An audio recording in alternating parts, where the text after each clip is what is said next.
Wailing Well by M.R. James. In the year 1900, there were two members of the troop of Scouts attached to a famous school named respectively Arthur Wilcox and Stanley Judkins. They were the same age, boarded in the same house, were in the same division, and naturally were members of the same patrol. They were so much alike in appearance as to cause anxiety and trouble, and even irritation to the masters who came in contact with them. But oh, how different were they in their inward man or boy. It was to Arthur Wilcox that the head master said, looking up with a smile as the boy entered chambers, "Why, Wilcox, there will be a deficit in the prize fund if you stay here much longer. Here, take this handsomely bound copy of the life and works of Bishop Ken, and with it my hearty congratulations to yourself and your excellent parents." It was Wilcox again, whom the provost noticed as he passed through the playing fields, and, pausing for a moment, observed to the vice provost, "That lad has a remarkable brow." "Indeed, yes," said the vice provost. "It denotes either genius or water on the brain." As a scout, Wilcox secured every badge and distinction for which he competed. The cookery badge, the map-making badge, the life-saving badge, the badge for picking up bits of newspaper, the badge for not slamming the door when leaving pupil room, and many others. Of the life-saving badge, I may have a word to say when we come to treat of Stanley Judkins.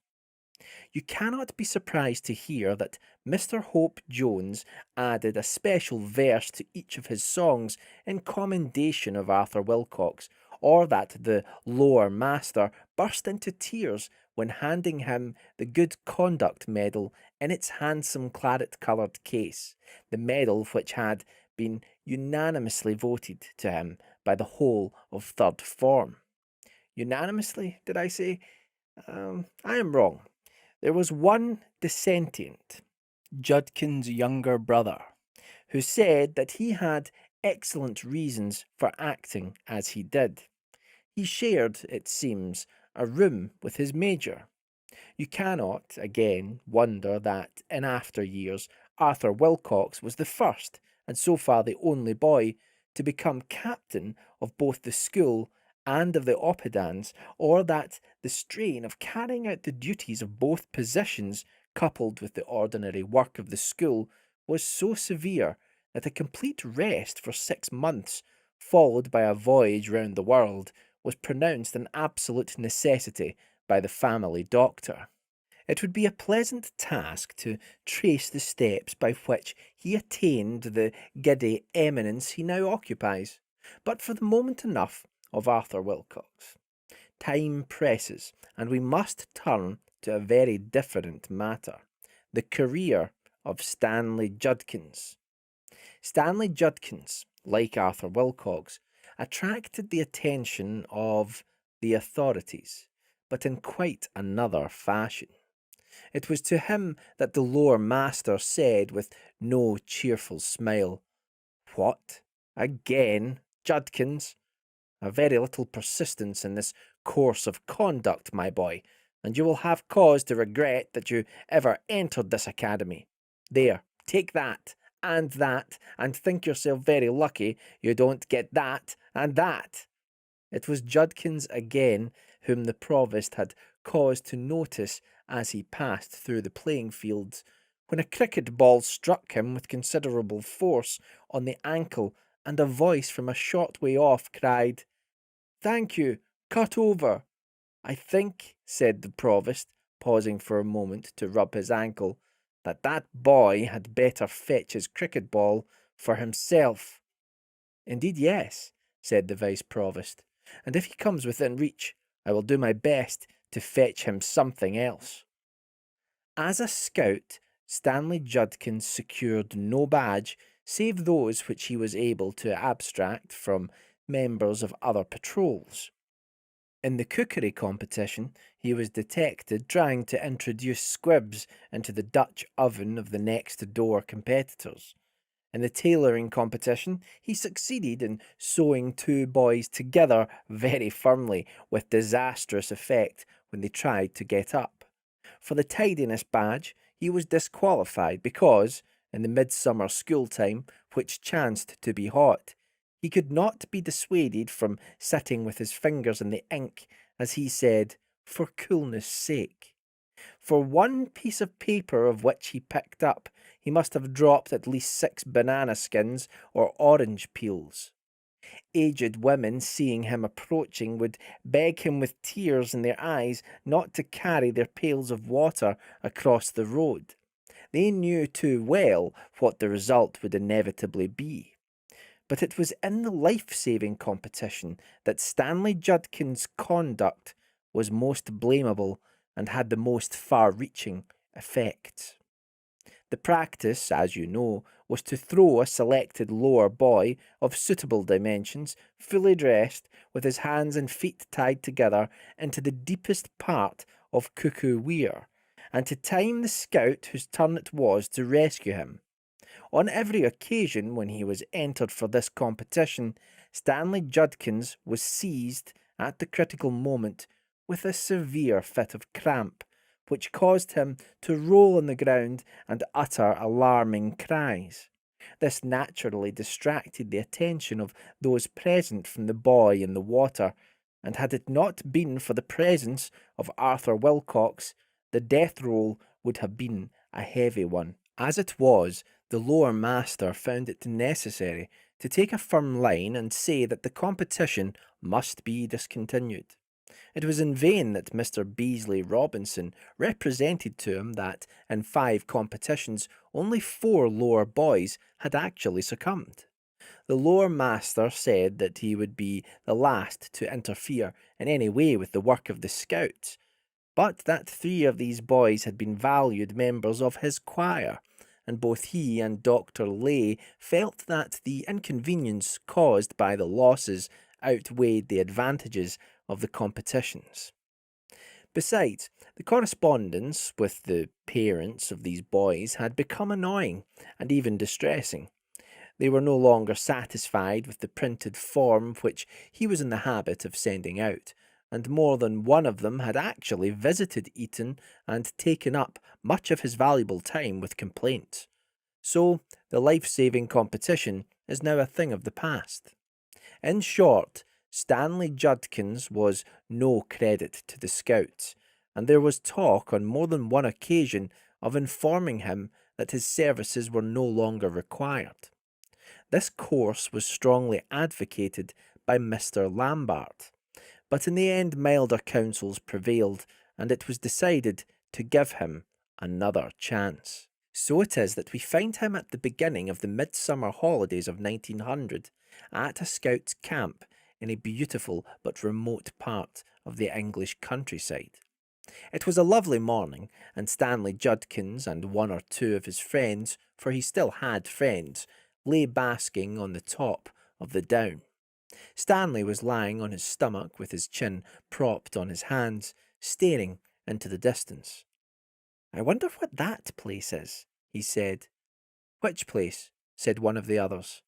"That sort of clump in the middle of the field down there." "Oh, how should I know what it is?" "What do you want to know for?" said another. "I don't know. I like the look of it. What's it called?"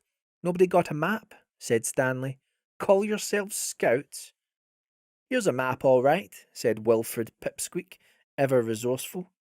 "And there's the place marked on it, but it's inside the red ring. We can't go there." "Who cares about a red ring?" said Stanley. "But it's got no name on your silly map."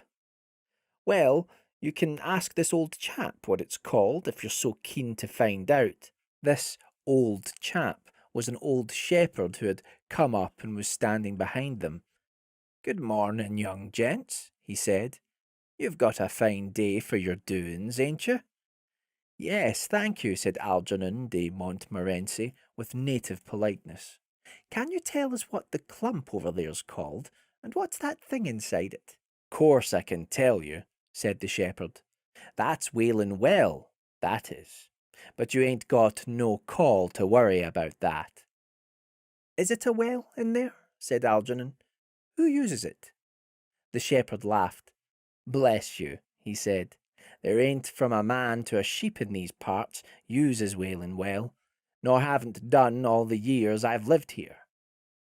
Well, there be a record broken today then, said Stanley Judkins, because I shall go and get some water out of it for tea.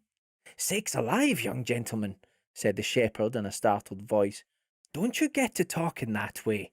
Why, ain't your masters give you notice not to go by there? They'd ought to have done. Yes, they have, said Wilfred Pipsqueak. Shut up, you ass, said Stanley Judkins. What's the matter with it? Isn't the water good? Anyhow, if it was boiled, it would be all right. I don't know as there's anything much wrong with the water, said the shepherd. All I know is my old dog wouldn't go through that field, let alone me or anyone else that's got a morsel of brains in their heads. More fool them, said Stanley Judkins, at once rudely and ungrammatically. Whoever took any harm going there, he added. 3 women and a man, said the shepherd gravely. Now just you listen to me.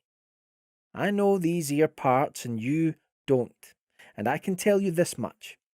For these 10 years last past, there ain't been a sheep fed in that field, nor a crop raised off of it. And it's good land, too. You can pretty well see from here what a state it's got into, with brambles and suckers and trash of all kinds. You've got a glass, young gentleman, he said to Wilfred Pipsqueak. You can tell with that, anyway. Yes, said Wilfred. But I see there's tracks in it. Someone must go through it sometimes. Tracks, said the shepherd. I believe you. 4 tracks, 3 women and a man. What do you mean 3 women and a man? Said Stanley, turning over for the first time and looking at the shepherd. He had been talking with his back to him till this moment. He was an ill-mannered boy. Mean? Why, what I says. 3 women and a man. Who are they? Asked Algernon. Why do they go there? There's some, perhaps, could tell you who they was, said the shepherd. But it was afore my time. They come by their end. And why they goes there still is more than the children of men can tell, except I've heard they was all bad uns when they was alive. By George, what a rum thing, Algernon and Wilfred muttered, but Stanley was scornful and bitter. Why, you don't mean they're deaders. What rot! You must be a lot of fools to believe that. Who's ever seen them, I'd like to know? I've seen 'em, young gentleman, said the shepherd. Seen 'em from near by on that bit of down, and my old dog, if he could speak, he'd tell you he's seen 'em, same time. About 4 o'clock of the day, it was, much such a day as this. I see 'em, each one of 'em, come peering out of the bushes and stand up, and work their way slow by them tracks towards the trees in the middle where the well is. And what were they like? Do tell us, said Algernon and Wilfred eagerly. Rags and bones, young gentleman, all 4 of 'em, fluttering rags and whitey bones. It seemed to me as if I could hear 'em clacking as they got along. Very slow they went, and looking from side to side. What were their faces like? Could you see? They hadn't much to call faces, said the shepherd, but I could seem to see as they had teeth. Lord, said Wilfred, and what did they do when they got to the trees? I can't tell you that, sir, said the shepherd. I wasn't for staying in that place, and if I had been, I was bound to look to my old dog. He'd gone. Such a thing he never done before as leave me, but gone he had, and when I came up with him in the end, he was in that state, he didn't know me. and was fit to fly at my throat. But I kept talking to him, and after a bit he remembered my voice and came creeping up like a child, asking pardon. I never want to see him like that again, nor yet no other dog. The dog, who had come up and was making friends all round, looked up at his master and expressed agreement with what he was saying very fully. The boys pondered for some moments on what they had heard, after which Wilfred said, "And why is it called Wailing Well? If you was round here at dusk of a winter's evening, you wouldn't want to ask. Why?" was all the shepherd said. "Well, I don't believe a word of it," said Stanley Judkins, "and I'll go there next chance I get, blowed if I don't." "And you won't be ruled by me," said the shepherd, "nor yet by your masters as warned you off. Come now, young gentleman, you don't want for sense, I should say. What should I want telling you a pack of lies? It ain't sixpence to me, anyone going in that field, but I wouldn't like to see a young chap snuffed out like in his prime." "I expect it's a lot more than sixpence to you," said Stanley. "I expect you've got a whisky still or something in there, and you want to keep other people away. Rot, I call it. Come on back, you boys." So they turned away. The two others said good evening and thank you to the shepherd, but Stanley said nothing. The shepherd shrugged his shoulders and stood where he was, looking after them rather sadly. On the way back to the camp, there was great argument about it all, and Stanley was told as plainly as he could be told all the sorts of fools he would be if he went to the Wailing Well. That evening, among other notices, Mr. Beasley Robinson asked if all maps had got the red ring marked on them. "Be particular," he said, "not to trespass inside it." Several voices, among them the sulky one of Stanley Judkins, said, "Why not, sir?"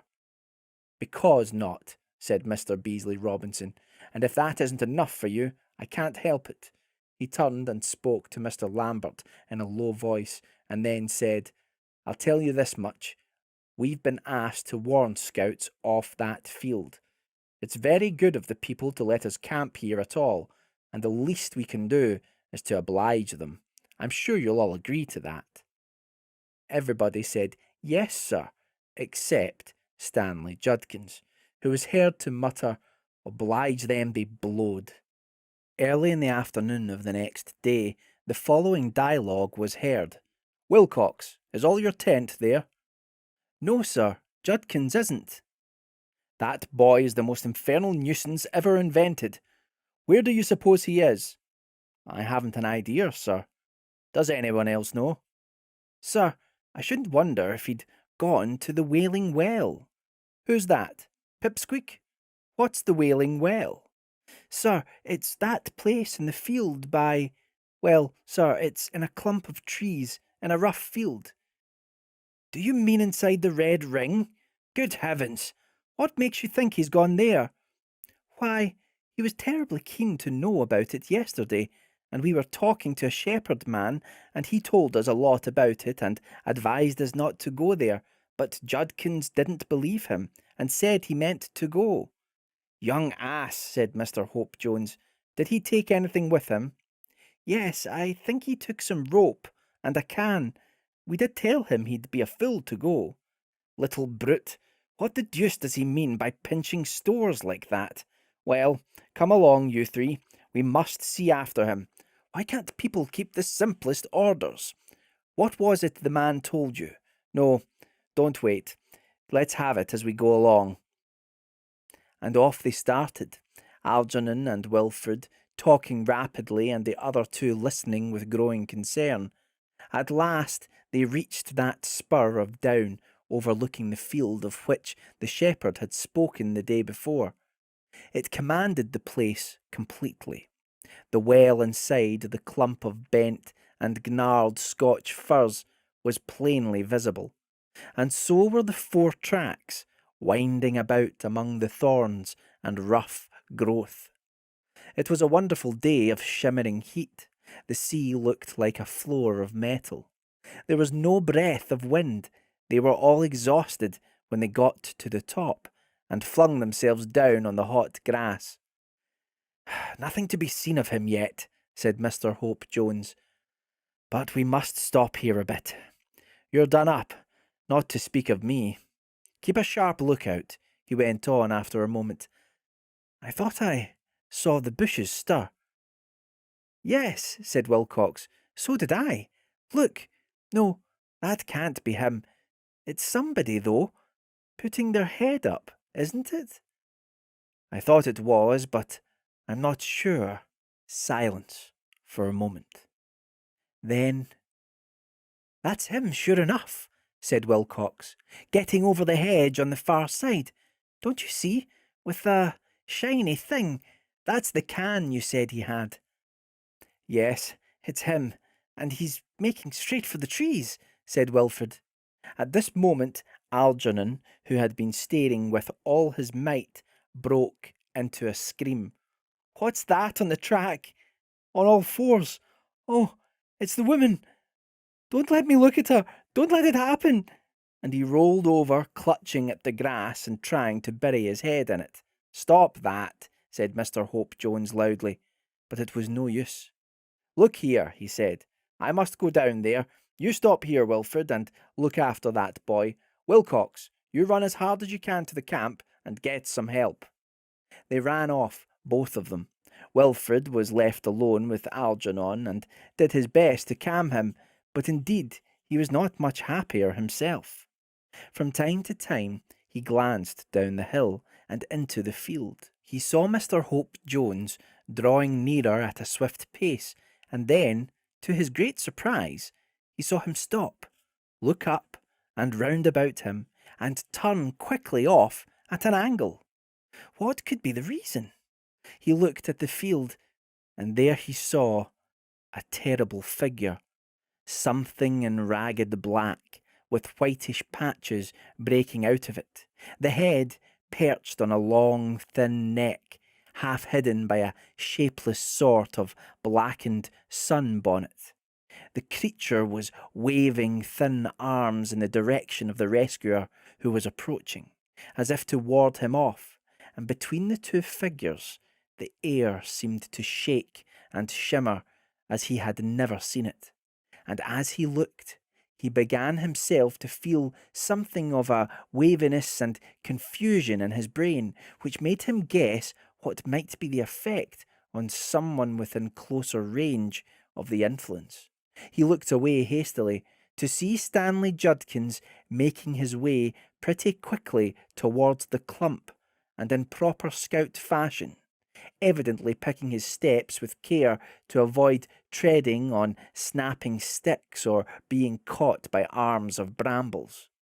Evidently, though he saw nothing, he suspected some sort of ambush and was trying to go noiselessly. Wilfred saw all that, and he saw more too. With a sudden and dreadful sinking at the heart, he caught sight of someone among the trees, waiting, and again of someone, another of the hideous black figures, working slowly along the track from another side of the field, looking from side to side as the shepherd had described it. Worst of all, he saw a fourth, unmistakably a man this time, rising out of the bushes a few yards behind the wretched Stanley, and painfully, as it seemed, crawling into the track. On all sides, the miserable victim was cut off. Wilfred was at his wits' end. He rushed at Algernon and shook him. "Get up," he said. "Yell! Yell as loud as you can! Oh, if we'd got a whistle!" Algernon pulled himself together. "There's one," he said. "Wilcox's. He must have dropped it." So one whistled, the other screamed. In the still air the sound carried. Stanley heard. He stopped. He turned round, and then indeed a cry was heard, more piercing and dreadful than any that the boys on the hill could raise. It was too late. The crouched figure behind Stanley sprang at him and caught him about the waist. The dreadful one that was standing waving her arms waved them again, but in exultation. The one that was lurking among the trees shuffled forward, and she too stretched out her arms as if to clutch at something coming her way, and the other, farthest off, quickened her pace and came on, nodding gleefully. The boys took it all in an instant of terrible silence, and hardly could they breathe as they watched the horrid struggle between the man and his victim. Stanley struck with his can, the only weapon he had. The rim of a broken black hat fell off the creature's head and showed a white skull with stains that might be wisps of hair. By this time, one of the women had reached the pair and was pulling at the rope that was coiled about Stanley's neck. Between them, they overpowered him in a moment. The awful screaming ceased, and then the three passed within the circle of the clump of firs. Yet for a moment it seemed as if rescue might come. Mr. Hope Jones, striding quickly along, suddenly stopped, turned, seemed to rub his eyes, and then started running towards the field. More, the boys glanced behind them and saw not only a troop of figures from the camp coming over the top of the next down, but the shepherd running up the slope of their own hill. They beckoned, they shouted, they ran a few yards towards him and then back again. He mended his pace. Once more the boys looked towards the field. There was nothing.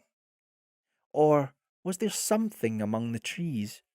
Why was there a mist about the trees? Mr. Hope Jones had scrambled over the hedge and was plunging through the bushes. The shepherd stood beside them, panting. They ran to him and clung to his arms. "They've got him, in the trees," was as much as they could say over and over again. "What? Do you tell me you've gone in there after all I said to him yesterday?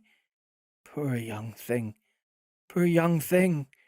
He would have said more, but other voices broke in. The rescuers from the camp had arrived. A few hasty words, and all were dashing down the hill. They had just entered the field when they met Mr. Hope Jones. Over his shoulder hung the corpse of Stanley Judkins. He had cut it from the branch to which he found it hanging, waving to and fro.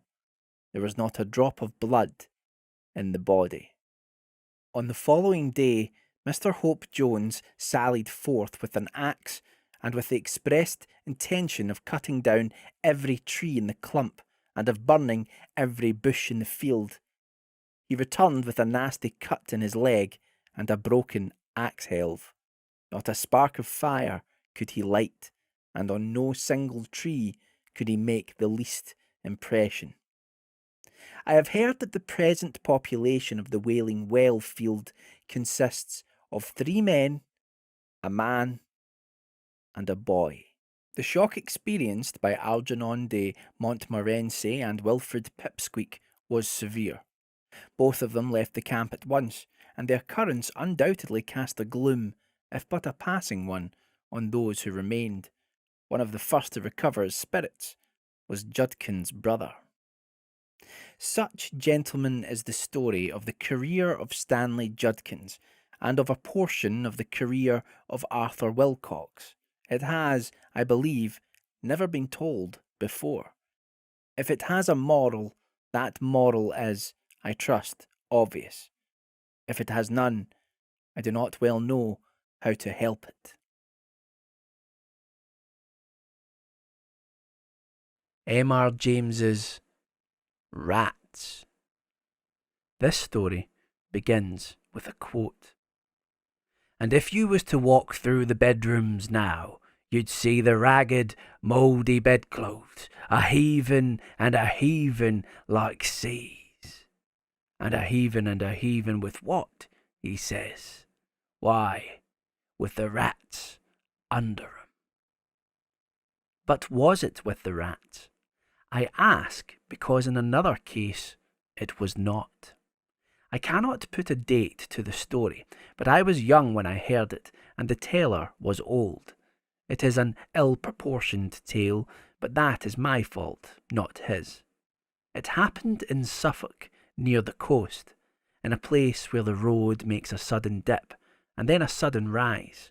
As you go northward, at the top of that rise stands a house on the left of the road. It is a tall red brick house, narrow for its height. Perhaps it was built about 1770.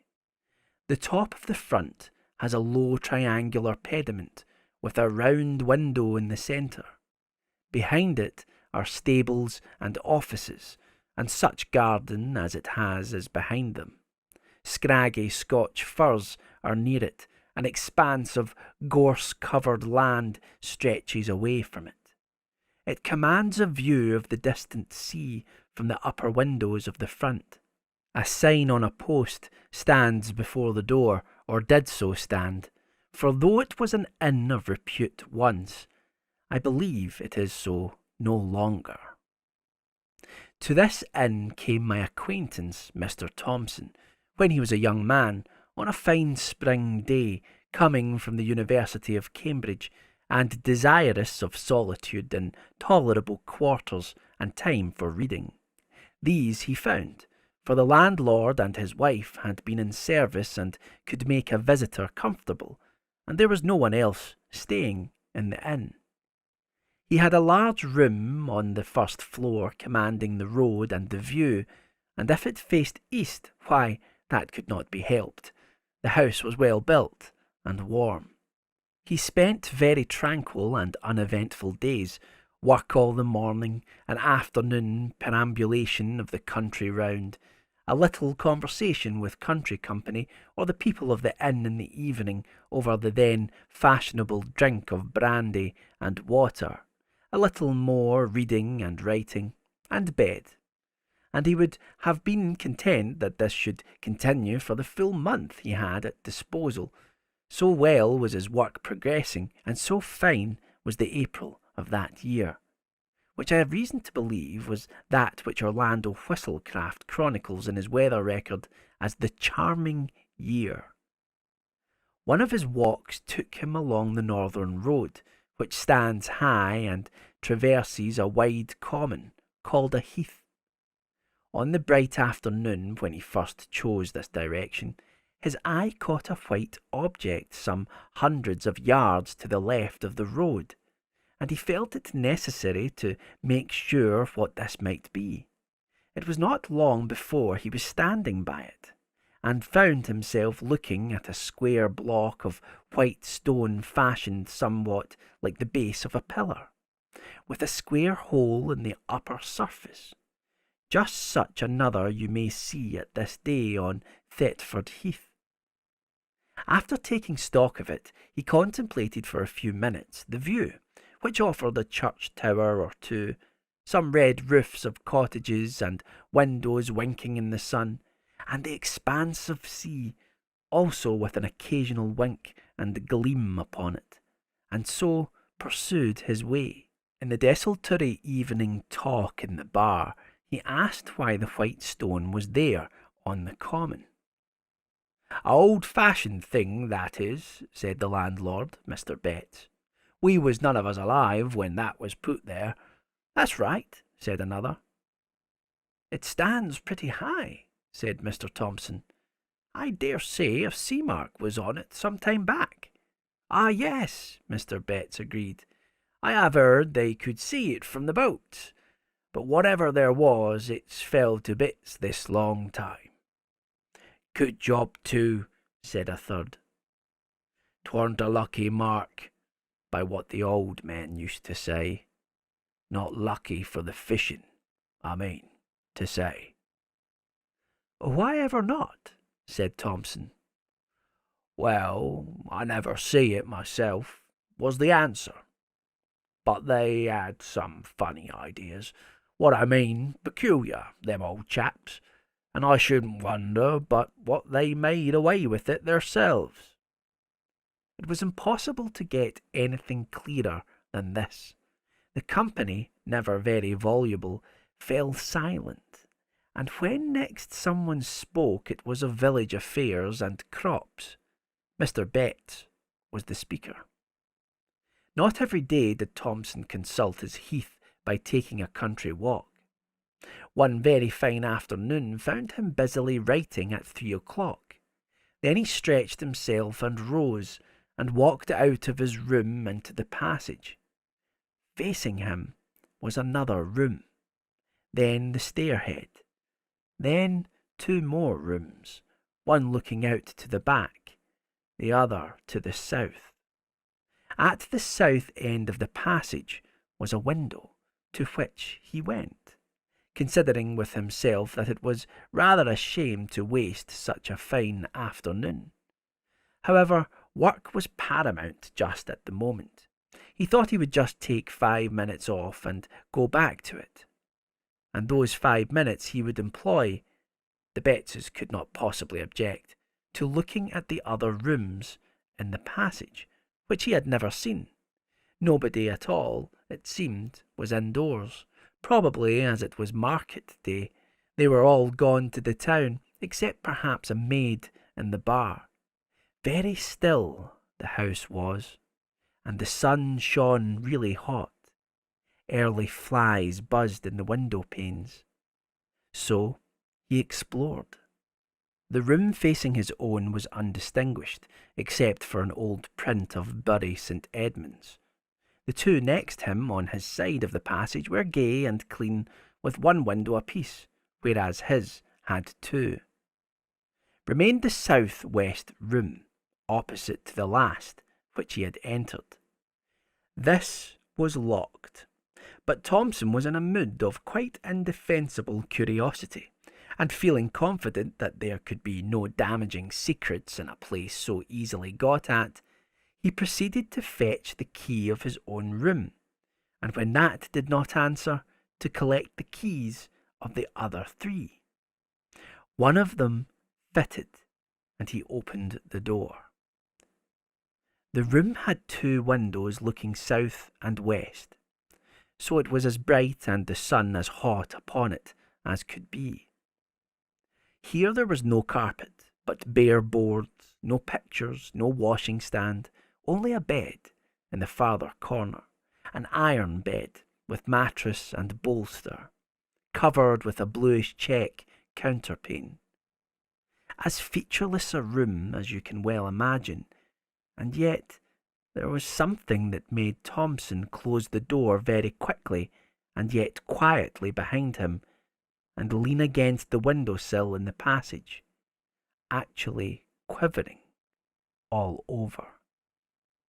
It was this, that under the counterpane someone lay, and not only lay, but stirred.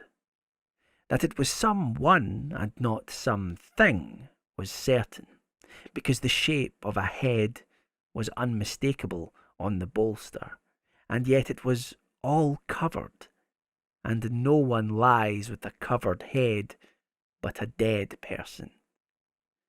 And this was not dead, not truly dead, for it heaved and shivered. If he had seen these things in the dusk or by the light of a flickering candle, Thompson could have comforted himself and talked of fancy. On this bright day, that was impossible. What was to be done? First, lock the door at all costs. Very gingerly he approached it, and bending down, listened, holding his breath. Perhaps there might be a sound of heavy breathing and a prosaic explanation. There was absolute silence. But as, with a rather tremulous hand, he put the key into its hole and turned it, it rattled, and on the instant a stumbling, padding tread was heard coming towards the door. Thompson fled like a rabbit to his room and locked himself in. Futile enough, he knew it was. Would doors and locks be any obstacle to what he suspected? But it was all he could think of at the moment, and in fact, nothing happened. Only there was a time of acute suspense, followed by a misery of doubt as to what to do. The impulse, of course, was to slip away as soon as possible from a house which contained such an inmate. But only the day before he had said he should be staying for at least a week more, and how if he changed his plans could he avoid the suspicion of having pried into places where he certainly had no business? Moreover, either the Bettses knew all about the inmate and yet did not leave the house, or knew nothing, which equally meant that there was nothing to be afraid of, or knew just enough to make them shut up the room, but not enough to weigh on their spirits. In any of these cases it seemed that not much was to be feared, and certainly so far he had had no sort of ugly experience. On the whole, the line of least resistance was to stay. Well, he stayed out his week. Nothing took him past that door, and often as he would pause in a quiet hour of day or night in the passage and listen, no sound whatever issued from that direction. You might have thought that Thompson would have made some attempt at ferreting out stories connected with the inn, hardly perhaps from Betts, but from the parson of the parish or old people in the village. But no, the reticence which commonly falls on people who have had strange experiences and believe in them was upon him. Nevertheless, as the end of his stay drew near, his yearning after some kind of explanation grew more and more acute. On his solitary walks he persisted in planning out some way, the least obtrusive, of getting another daylight glimpse into that room, and eventually arrived at this scheme. He would leave by an afternoon train about 4 o'clock. When his fly was waiting and his luggage on it, he would make one last expedition upstairs to look around his own room and see if anything was left unpacked, and then, with that key, which he had contrived to oil, as if that made any difference, the door should once more be opened for a moment and shut. So it worked out. The bill was paid, the consequent small talk gone through while the fly was loaded. Pleasant part of the country, been very comfortable thanks to you and Mrs. Betts. Hope to come back sometime. On one side. On the other, very glad you found satisfaction, sir. Done our best, always glad to have your good word. Very much favoured we've been with the weather, to be sure. Then, I'll just take a look upstairs in case I've left a book or something out. No, don't trouble, I'll be back in a minute. And as noiselessly as possible he stole to the door and opened it. The shattering of the illusion. He almost laughed aloud. Propped, or you might say sitting, on the edge of the bed was nothing in the round world but a scarecrow. A scarecrow out of the garden, of course, dumped into the deserted room. Yes, but here amusement ceased. Have scarecrows bare bony feet? Do their heads loll onto their shoulders? Have they iron collars and links of chain about their necks?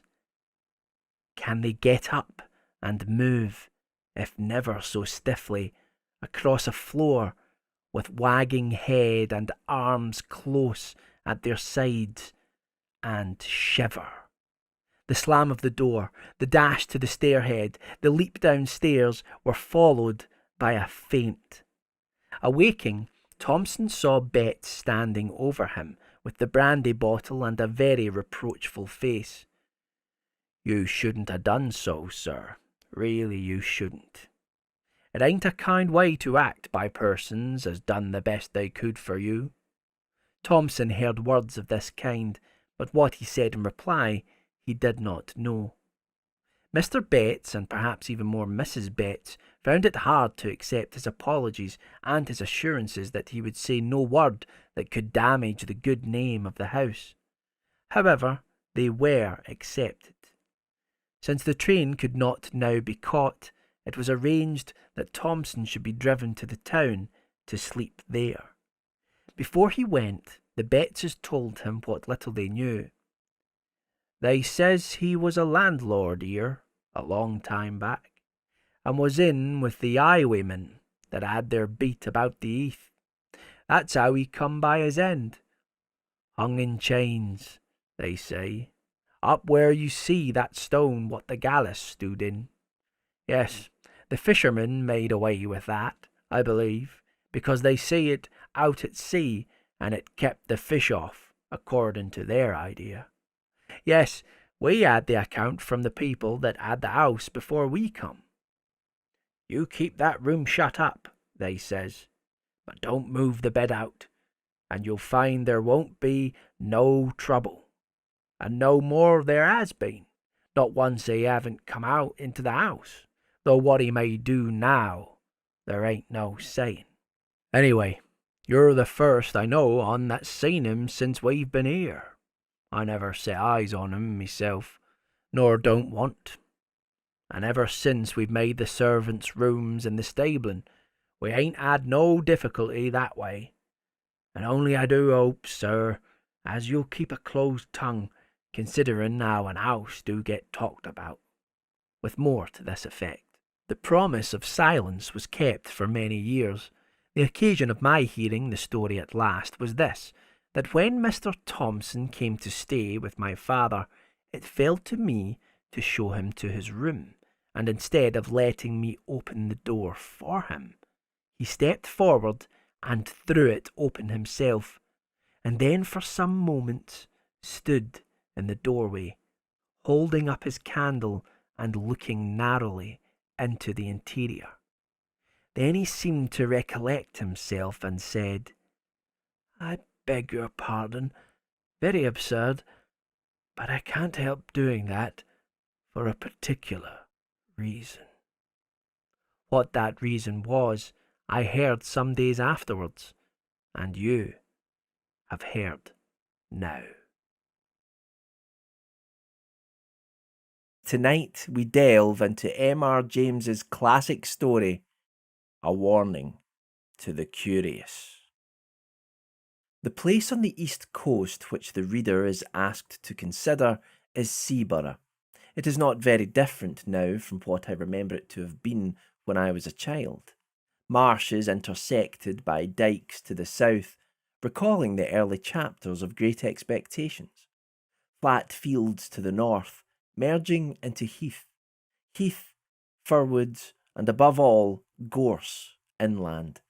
A long seafront and a street, behind that a spacious church of flint, with a broad, solid western tower and a peal of 6 bells. How well I remember their sound on a hot Sunday in August as our party went slowly up the white, dusty slope of road towards them, for the church stands at the top of a short, steep incline. They rang with a flat, clacking sort of sound on those hot days, but when the air was softer, they were mellower too. The railway ran down to its little terminus farther along the same road. There was a gay white windmill just before you came to the station, and another down near the shingle at the south end of the town, and yet others on higher ground to the north. There were cottages of bright red brick with slate roofs, but why do I encumber you with these commonplace details? The fact is that they come crowding to the point of the pencil when it begins to write of Seaborough. I should like to be sure that I had allowed the right ones to get onto the paper, but I forgot. I have not quite done with the word-painting business yet. Walk away from the sea and the town, past the station, and turn up the road on the right. It is a sandy road, paralleled with the railway, and if you follow it, it climbs to somewhat higher ground. On your left, you are now going northward, is heath. On your right, the side towards the sea, is a belt of old firs, wind-beaten, thick at the top, with the slope that old seaside trees have. Seen on the skyline from the train, they would tell you in an instant, if you did not know it, that you were approaching a windy coast. Well, at the top of my little hill, a line of these firs strikes out and runs towards the sea, for there is a ridge that goes that way, and the ridge ends in a rather well-defined mound commanding the level fields of rough grass, and a little knot of fir trees crowns it. And here you may sit on a hot spring day, very well content to look at the blue sea, white windmills, red cottages, bright green grass, church tower, and distant Martello Tower on the south. As I have said, I began to know Seaborough as a child, but a gap of a good many years separates my early knowledge from that which is more recent. Still, it keeps its place in my affections, and any tales of it that I pick up have an interest for me. One such tale is this. It came to me in a place very remote from Seaborough, and quite accidentally, from a man whom I had been able to oblige, enough in his opinion to justify his making me his confidant to this extent. "I know all that country more or less," he said. "I used to go to Seaborough pretty regularly for golf in the spring. I generally put up at the Bear with a friend. Henry Long, it was. You knew him, perhaps?" "Slightly," I said. "And we used to take a sitting room and be very happy there. Since he died, I haven't cared to go there, and I don't know that I should anyhow after the particular thing that happened on our last visit. It was in April. We were there, and by some chance we were almost the only people in the hotel. So the ordinary public rooms were practically empty, and we were the more surprised when, after dinner, our sitting-room door opened, and a young man put his head in. We were aware of this young man. He was rather a rabbity, anemic subject, light hair and light eyes, but not unpleasing. So when he said, 'I beg your pardon, is this a private room?' we did not growl and say, 'Yes, it is,' but Long said, or I did, no matter which, 'Please, come in.' 'Oh, may I?' he said, and seemed relieved. Of course, it was obvious that he wanted company, and as he was a reasonable kind of person, not the sort to bestow his whole family history on you, we urged him to make himself at home. 'I dare say you found the other rooms rather bleak,' I said. Yes, he did, but it was really too good of us, and so on.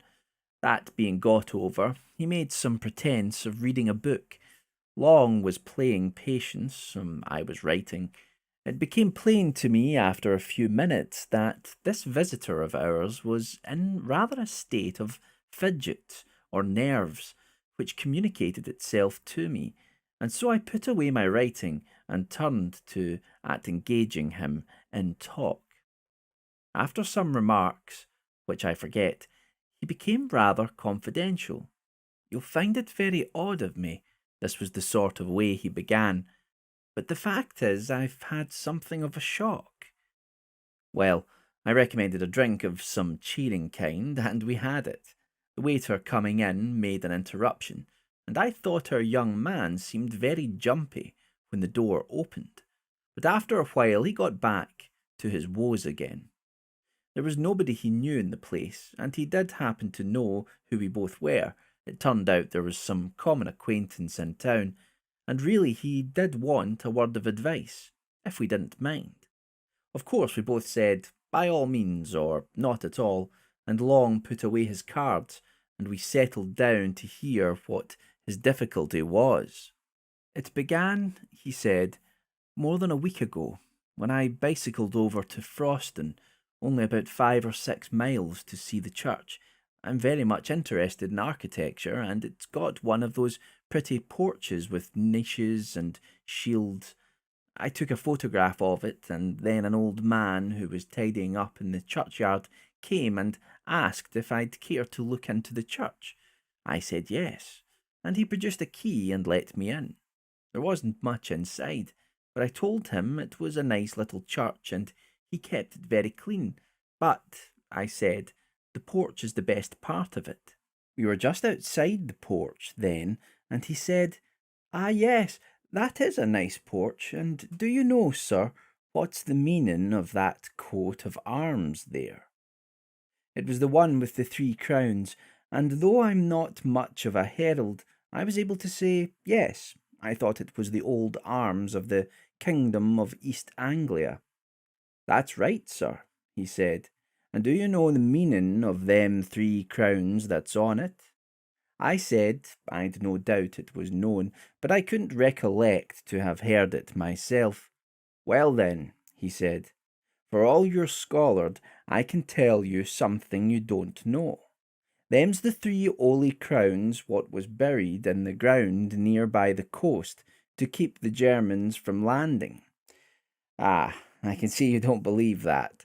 But I tell you, if it hadn't have been for one of them 'oly crowns being there still, them Germans would ha' landed here time and again. They would. Landed with their ships and killed man, woman, and child in their beds. Now then, that's the truth what I'm telling you. That is. And if you don't believe me, you ask the rector.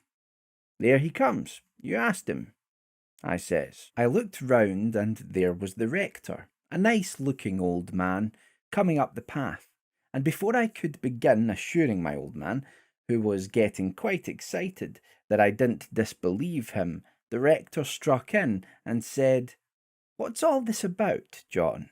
Good day to you, sir. Have you been looking at our little church?"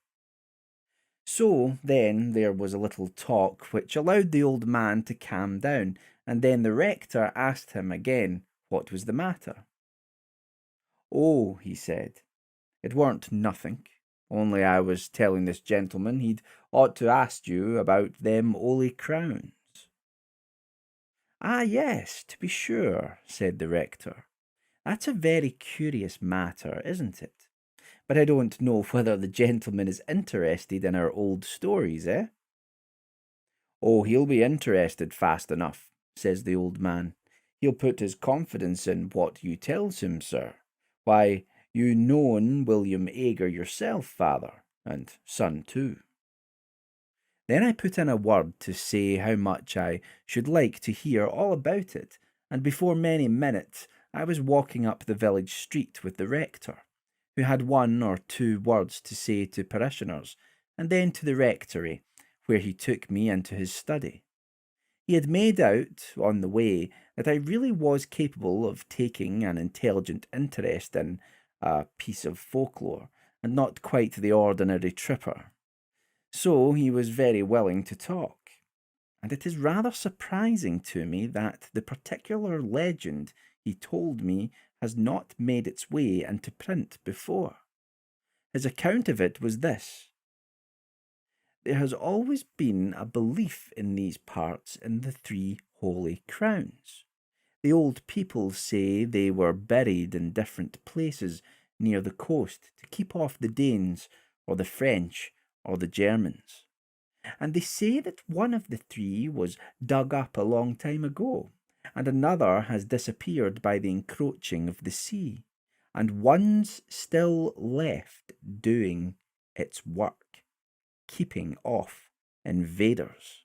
Well, now, if you have read the ordinary guides and histories of this county, you will remember perhaps that in 1687 a crown, which was said to be the crown of Redwald, king of the East Angles, was dug up at Rendlesham, and alas, alas, melted down before it was even properly described or drawn. Well, Rendlesham isn't on the coast, but it isn't so very far inland, and it's on a very important line of access.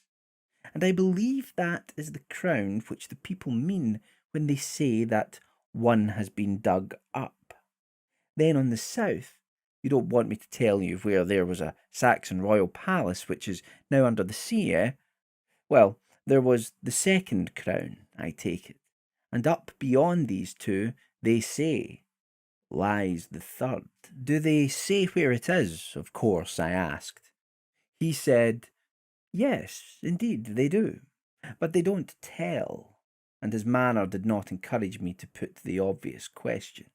Instead of that, I waited a moment and said, "What did the old man mean when he said you knew William Ager, as if that had something to do with the crowns?"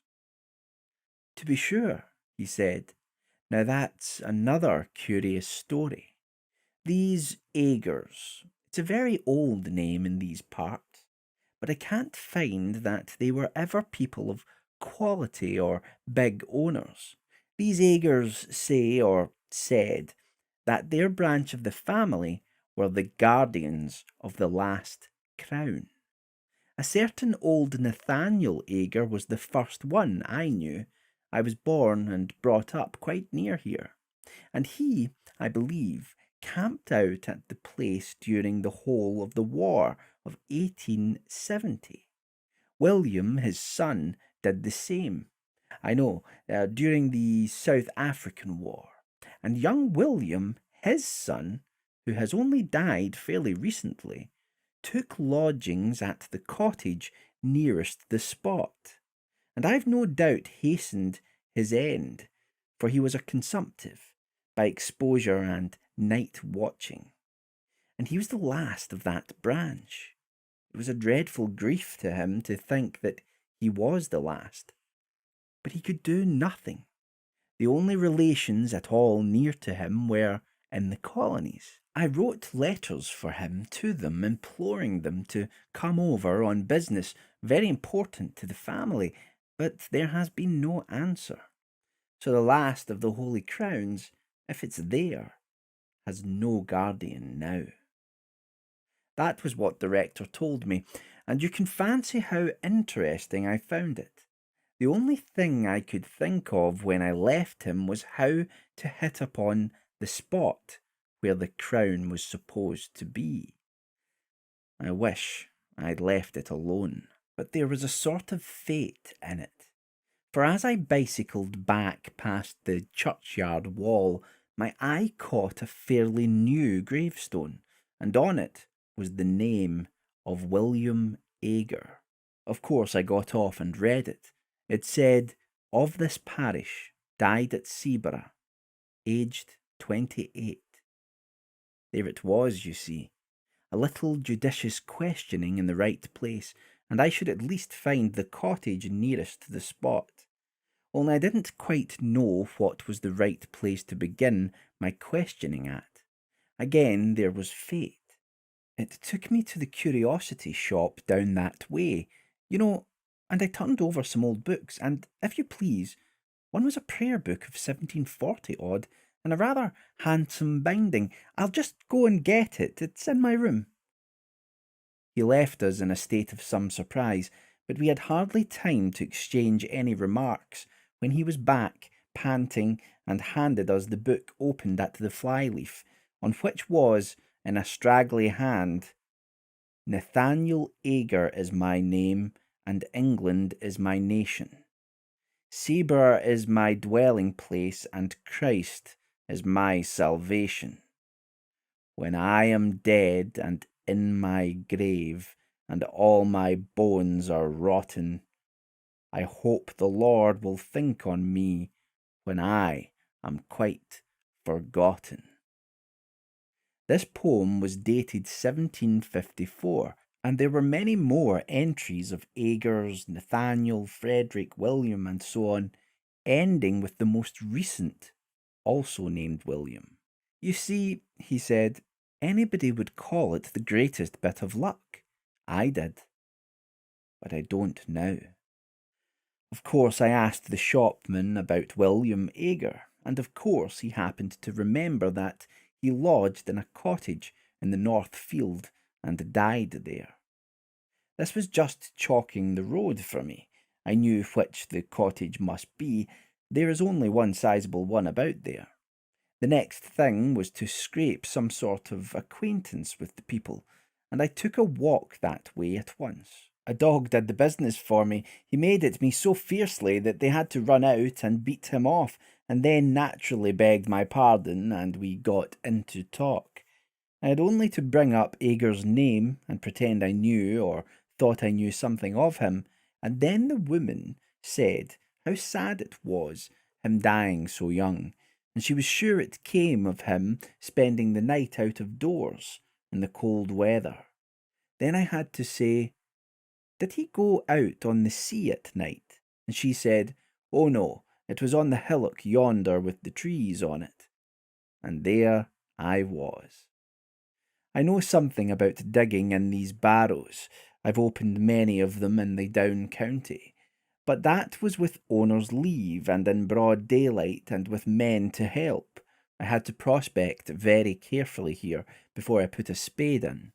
I couldn't trench across the mound, and with those old firs growing there I knew there would be awkward tree roots. Still, the soil was very light and sandy and easy, and there was a rabbit hole or so that might be developed into a sort of tunnel. The going out and coming back at odd hours to the hotel was going to be the awkward part. When I made up my mind about the way to excavate, I told the people that I was called away for a night, and I spent it out there. I made my tunnel. I won't bore you with the details of how I supported it, and filled it in when I'd done. But the main thing is that I got the crown. Naturally, we both broke out into exclamations of surprise and interest. I, for one, had long known about the finding of the crown at Rendlesham, and had often lamented its fate. No one has ever seen an Anglo-Saxon crown, at least no one had, but our man gazed at us with a rueful eye. "Yes," he said, "and the worst of it is, I don't know how to put it back." "Put it back?" we cried out. "Why, my dear sir, you've made one of the most exciting finds ever heard of in this country. Of course, it ought to go to the jewel house at the Tower. What's your difficulty? If you're thinking about the owner of the land and treasure trove and all that, we can certainly help you through. Nobody's going to make a fuss about technicalities in a case of this kind." Probably more was said, but all he did was to put his face in his hands and mutter, "I don't know how to put it back." At last Long said, "You'll forgive me, I hope, if I seem impertinent, but are you quite sure you've got it?" I was wanting to ask much the same question myself, for of course the story did seem a lunatic's dream when one thought over it. But I hadn't quite dared to say what might hurt the poor man's feelings. However, he took it quite calmly, really, with the calm of despair, you might say. He sat up and said, "Oh, yes, there's no doubt of that. I have it here in my room, locked up in my bag. You can come and look at it if you like. I won't offer to bring it here." We were not likely to let the chance slip. We went with him. His room was only a few doors off. The boot was just collecting shoes in the passage, or so we thought. Afterwards, we were not sure. Our visitor, his name was Paxton, was in a worse state of shivers than before, and went hurriedly into the room, and beckoned us after him, turned on the light, and shut the door carefully. Then he unlocked his kit bag and produced a bundle of clean pocket handkerchiefs in which something was wrapped, laid it on the bed, and undid it. I can now say I have seen an actual Anglo-Saxon crown. It was of silver, as the Rendlesham one is always said to have been. It was set with some gems, mostly antique, intaglios and cameos, and was of rather plain, almost rough workmanship. In fact, it was like those you see on the coins and in the manuscripts. I found no reason to think it was later than the 9th century. I was intensely interested, of course, and I wanted to turn it over in my hands, but Paxton prevented me. "Don't you touch it," he said. "I'll do that." And with a sigh that was, I declare to you, dreadful to hear, he took it up and turned it about so that we could see every part of it. Seen enough, he said at last, and we nodded. He wrapped it up and locked it in his bag and stood looking at us dumbly. Come back to our room, Long said, and tell us what the trouble is.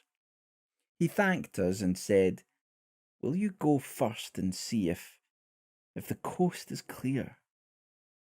That wasn't very intelligible, for our proceedings hadn't been, after all, very suspicious, and the hotel, as I said, was practically empty. However, we were beginning to have inklings of we didn't know what, and anyhow, nerves are infectious. So we did go, first peering out as we opened the door, and fancying, I found we both had the fancy, that a shadow, or more than a shadow, but it made no sound, passed from before us to one side as we came out into the passage. It's all right, we whispered to Paxton. Whispering seemed the proper tone, and we went, with him between us, back to our sitting room. I was preparing, when we got there, to be ecstatic about the unique interest of what we had seen, but when I looked at Paxton I saw that would be terribly out of place, and I left it to him to begin. What is to be done, was his opening. Long thought it right, as he explained to me afterwards, to be obtuse, and said, Why not find out who the owner of the land is, and inform— Oh, no, no, Paxton broke in impatiently. I beg your pardon. You've been very kind, but don't you see, it's got to go back, and I daren't be there at night, and daytime's impossible. Perhaps, though, you don't see, well, then, the truth is that I've never been alone since I touched it. I was beginning some fairly stupid comment, but Long caught my eye, and I stopped. Long said, I think I do see, perhaps, but wouldn't it be a relief to tell us a little more clearly what the situation is? Then it all came out. Paxton looked over his shoulder and beckoned to us to come nearer to him, and began speaking in a low voice. We listened most intently, of course, and compared notes afterwards, and I wrote down our version, so I am confident I have what he told us almost word for word. He said, It began when I was first prospecting, and put me off again and again. There was always somebody, a man, standing by one of the firs. This was in daylight, you know. He was never in front of me. I always saw him with the tail of my eye on the left or the right, and he was never there when I looked straight for him. I would lie down for quite a long time and take careful observations and make sure there was no one. And then when I got up and began prospecting again, there he was. And he began to give me hints besides, for wherever I put that prayer book, short of locking it up, which I did at last, when I came back to my room, it was always out on my table, open at the flyleaf, where the names are, and one of my razors across it to keep it open. I'm sure he just can't open my bag, or something more would have happened. You see, he's light and weak. But all the same, I daren't face him. Well, then, when I was making the tunnel, of course it got worse, and if I hadn't been so keen, I should have dropped the whole thing and run. It was like someone scraping at my back all the time. I thought for a long time it was only soil dropping on me, but as I got nearer the crown, it was unmistakable. And when I actually laid it bare and got my fingers into the ring of it and pulled it out, there came a sort of cry behind me. Oh, I can't tell you how desolate it was, and horribly threatening too. It spoilt all my pleasure in my find, cut it off at that moment.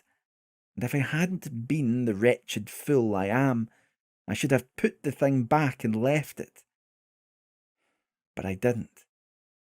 The rest of the time was just awful. I had hours to get through before I could decently come back to the hotel. First, I spent time filling up my tunnel and covering my tracks, and all the while, he was there, trying to thwart me. Sometimes, you see him, and sometimes you don't. Just as he pleases, I think.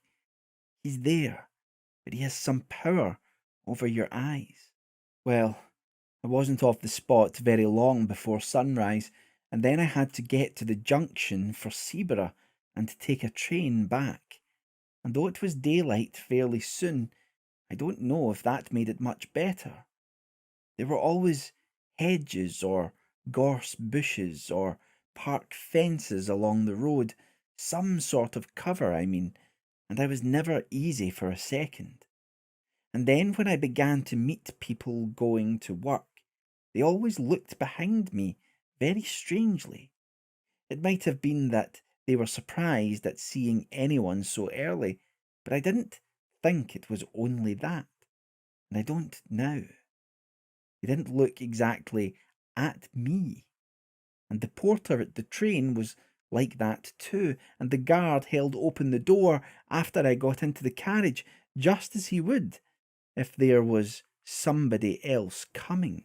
Oh, you may be very sure it isn't my fancy, huh, he said with a dull sort of laugh. Then he went on, and even if I do get it put back, he won't forgive me. I can tell that. And I was so happy a fortnight ago.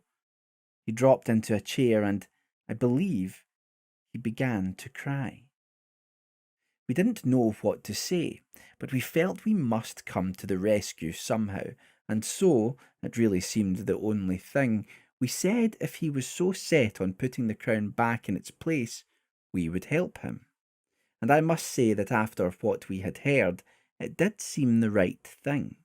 If these horrid consequences had come on this poor man, might there not really be something in the original idea of the crown having some curious power bound up with it, to guard the coast? At least that was my feeling, and I think it was Long's too. Our offer was very welcome to Paxton anyhow. When could we do it? It was nearing 10:30. Could we contrive to make a late walk plausible to the hotel people that very night? We looked out of the window. There was a brilliant full moon, the Paschal moon. Long undertook to tackle the boots and propitiate him. He was to say that we should not be much over the hour, and if we did find it so pleasant that we stopped out a bit longer, we would see that he didn't lose by sitting up. Well, we were pretty regular customers of the hotel, and did not give much trouble, and were considered by the servants to be not under the mark in the way of tips, and so the boot was propitiated, and let us out on to the sea front, and remained, as we heard later, looking after us. Paxton had a large coat of his arm, under which was the wrapped up crown. So we were off on this strange errand before we had time to think how very much out of the way it was. I have told this part quite shortly on purpose, for it really does represent the haste with which we settled our plan and took action. The shortest way is up the hill and through the churchyard, Paxton said, as we stood a moment before the hotel, looking up and down the front. There was nobody about, nobody at all. Seaborough, out of the season, is an early, quiet place. We can't go along the dyke by the cottage because of the dog, Paxton also said, when I pointed to what I thought a shorter way along the front and across 2 fields. The reason he gave was good enough. We went up the road to the church and turned in at the churchyard gate. I confess to having thought that there might be some lying there who might be conscious of our business. But if it was so, they were also conscious that one who was on their side, so to say, had us under surveillance, and we saw no sign of them. But under observation we felt we were, as I have never felt it at another time. Especially was it so when we passed out of the churchyard into a narrow path with close, high hedges, through which we hurried as Christian did through the valley, and so got out into open fields. Then along hedges, though I would sooner have been in the open, where I could see if anyone was visible behind me, over a gate or two, and then a swerve to the left, taking us up onto the ridge which ended in that mound. As we neared it, Henry Long felt, and I felt too, that there were what I can only call dim presences waiting for us, as well as a far more actual one attending us. Of Paxton's agitation all this time I can give you no adequate picture. He breathed like a hunted beast, and we could not either of us look at his face. How he would manage when we got to the very place we had not troubled to think. He had seemed so sure that that would not be difficult. Nor was it. I never saw anything like the dash with which he flung himself at a particular spot in the side of the mound and tore at it, so that in a very few minutes the greater part of his body was out of sight. We stood holding the coat and that bundle of handkerchiefs, and looking very fearfully, I must admit, about us. There was nothing to be seen. A line of dark firs behind us made one skyline, more trees and the church tower half a mile off on the right, cottages and a windmill on the horizon on the left, calm sea, dead in front, faint barking of a dog at a cottage on a gleaming dyke between us and it. Full moon making that path we know across the sea, the eternal whisper of the Scotch firs just above us, and of the sea in front. Yet, in all this quiet, an acute, an acrid consciousness of a restrained hostility very near us, like a dog on a leash that might be let go at any moment. Paxton pulled himself out of the hole and stretched a hand back to us. "Give it to me," he whispered. "Unwrapped." He pulled off the handkerchiefs, and he took the crown. The moonlight just fell on it as he snatched it. We had not ourselves touched that bit of metal, and I have thought since that it was just as well. In another moment Paxton was out of the hole again, and busy shovelling back the soil with hands that were already bleeding. He would have none of our help, though. It was much of the longest part of the job to get the place to look undisturbed. Yet, I don't know how, he made a wonderful success of it. At least he was satisfied, and we turned back. We were a couple of 100 yards from the hill when Long suddenly said to him, "I say, you've left your coat there. That won't do, see?" And I certainly did see, the long dark overcoat lying where the tunnel had been. Paxton had not stopped, however. He only shook his head and held up the coat on his arm, and when we joined him, he said, without excitement, but as if nothing mattered any more, "That wasn't my coat." And indeed, when we looked back again, that dark thing was not to be seen. Well, we got out onto the road and came rapidly back that way. It was well before 12 when we got in, trying to put a good face on it and saying, Long and I, what a lovely night it was for a walk. The Boots was on the lookout for us, and we made remarks like that for his edification as we entered the hotel. He gave another look up and down the seafront before he locked the front door and said, "You didn't meet many people about, I suppose, sir?" "No, indeed, not a soul," I said, at which I remember Paxton looked oddly at me. "Only I thought I see someone turn up the station road after you gentlemen," said the Boots. Still, you was three together, and I don't suppose he meant mischief. I didn't know what to say. Long merely said, "Good night," and we went off upstairs, promising to turn out all the lights and to go to bed in a few minutes. Back in our room, we did our very best to make Paxton take a cheerful view. "There's the crown safe back," we said. "Very likely you'd have done better not to touch it," and he heavily assented to that. "But no real harm has been done, and we shall never give this away to anyone who would be so mad as to go near it.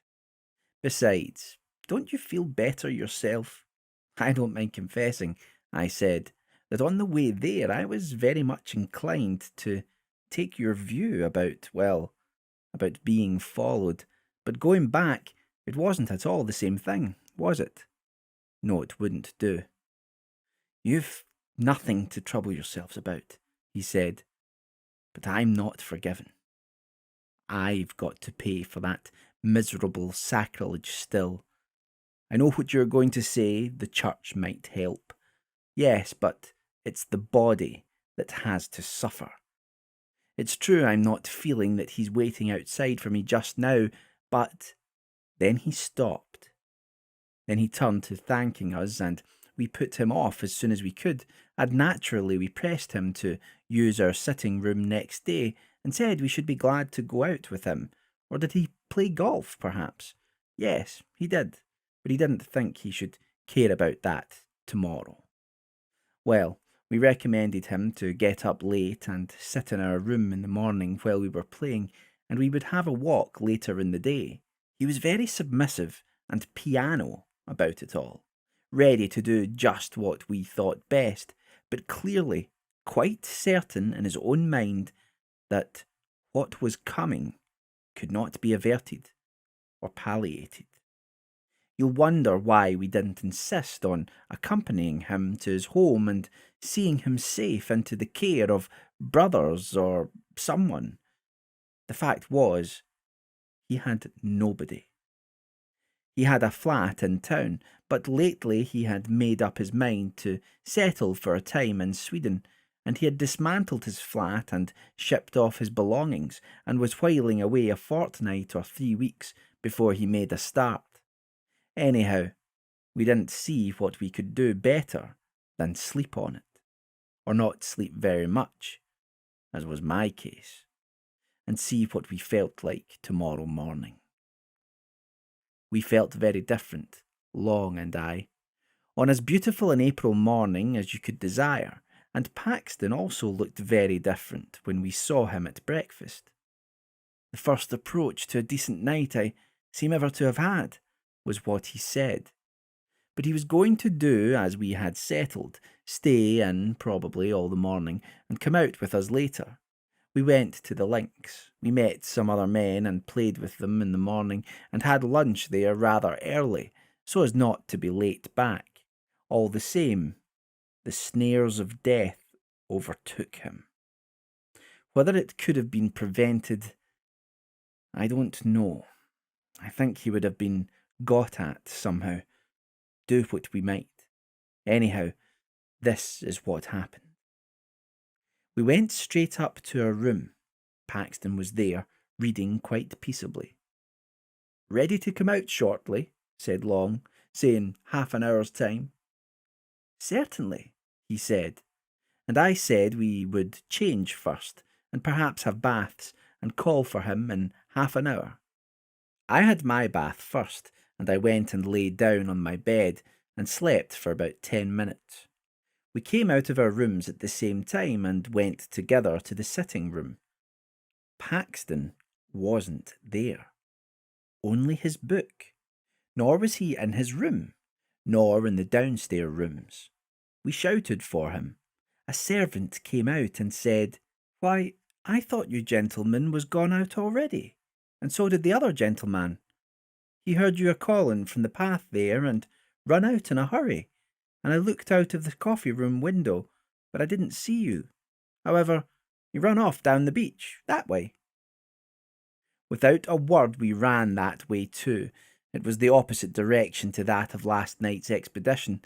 It wasn't quite 4 o'clock, and the day was fair, though not so fair as it had been, so there was really no reason, you'd say, for anxiety.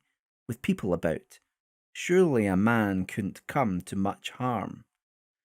But something in our look as we ran out must have struck the servant, for she came out on the steps and pointed and said, "Yes, that's the way he went." We ran on as far as the top of the shingled bank, and there pulled up. There was a choice of ways, past the houses on the seafront, or along the sand at the bottom of the beach, which, the tide being now out, was fairly broad. Or of course we might keep along the shingle between these two tracks and have some view of both of them, only that was heavy going.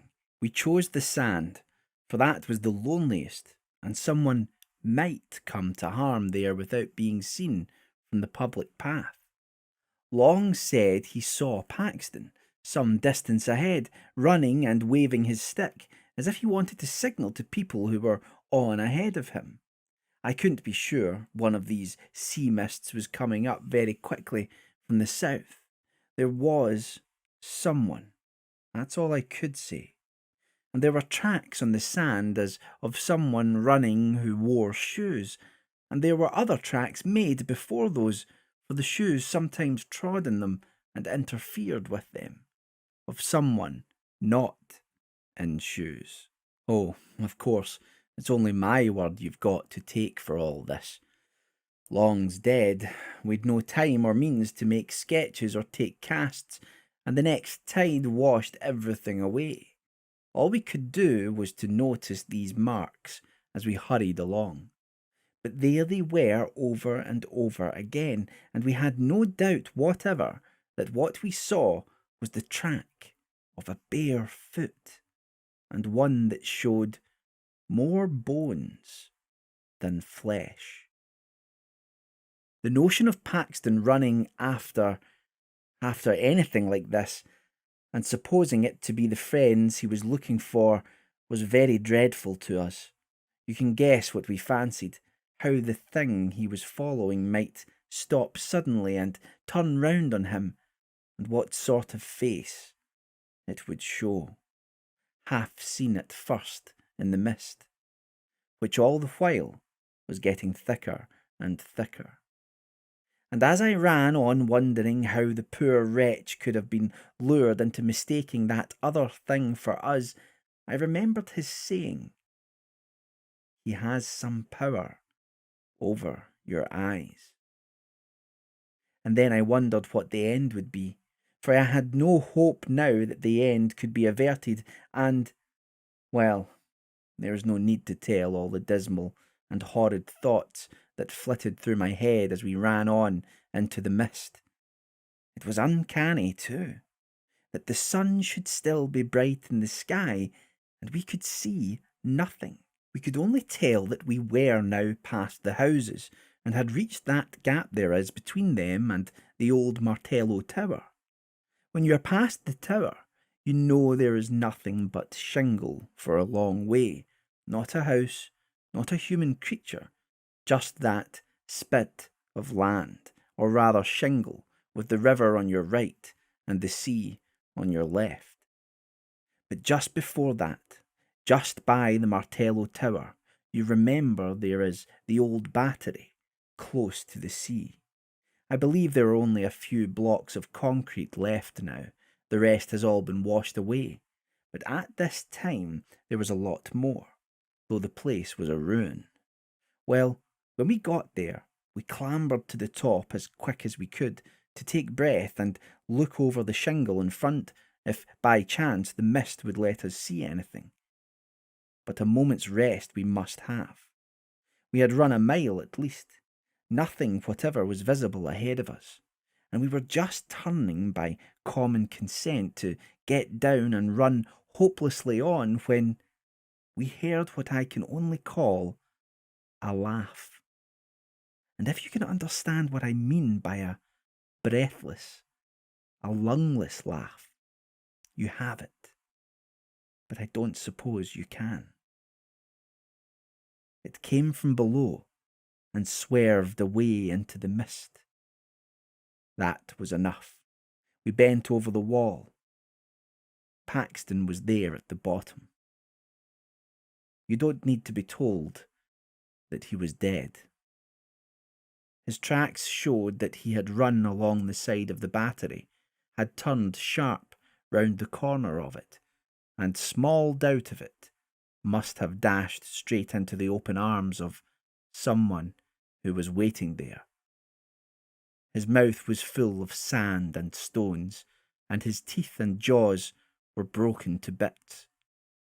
I only glanced once at his face.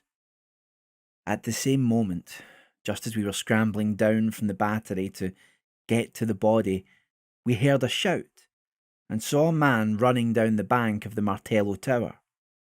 He was the caretaker stationed there, and his keen old eyes had managed to descry through the mist that something was wrong. He had seen Paxton fall, and had seen us a moment after running up. Fortunate this, for otherwise we could hardly have escaped suspicion of being concerned in the dreadful business. Had he, we asked, caught sight of anybody attacking our friend? He could not be sure. We sent him off for help and stayed by the dead man till they came with the stretcher. It was then that we traced out how he had come, on the narrow fringe of sand under the battery wall. The rest was shingle, and it was hopelessly impossible to tell whither the other had gone. What were we to say at the inquest? It was a duty, we felt, not to give up, there and then, the secret of the Crown, to be published in every paper. I don't know how much you would have told, but what we did agree upon was this: to say that we had only made acquaintance with Paxton the day before, and that he had told us he was under some apprehension of danger at the hands of a man called William Ager. Also that we had seen some other tracks beside Paxton's when we followed him along the beach, but of course by that time everything was gone from the sands. No one had any knowledge, fortunately, of any William Ager living in the district.